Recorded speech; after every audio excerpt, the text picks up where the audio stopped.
Today we are going to show you how to see pending friend request in Facebook. Okay, let's go to the video. First open the Facebook application, then click on the three lines option. Then click on the friends option.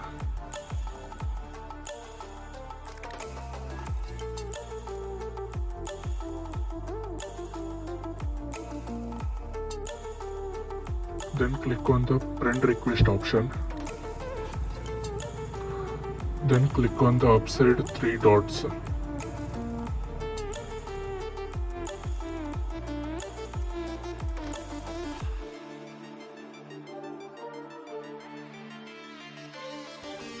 Then click on the view sent request option.